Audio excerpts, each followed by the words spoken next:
Rasululloh sollallohu alayhi vasallamga ergashishlikdagi baraka, sunnatni ushlashlikdagi baraka. Payg'ambarimiz sollallohu alayhi vasallam Banu Mustaliq g'azotidan Madinaga qaytib kelar ekanlar, qo'shini bilan Vodil Aqiqda to'xtadilar. Ya'ni shu yerda tunashadi, tong yotgandan keyin Madinaga kirishadi. Madinaga kirishlikdan avval to'xtaladigan oxirgi o'rin. Bu qo'shinning ichida Jobir ibn Abdulloh roziyallohu anhu ham bor edi. U aytadiki, Abdulloh ibn Ravoha bilan birga edim. Qo'shin to'xtadi. Abdulloh ibn Ravoha so'rayapti, Rasululloh qayerda ekanlar?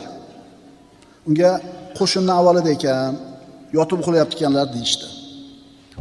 Shunda Ibn Ravoha aytdiki, "Ey Jobir, ozgina qoldi. Bu yerda uxlamasdan uyimizga bormaymizmi?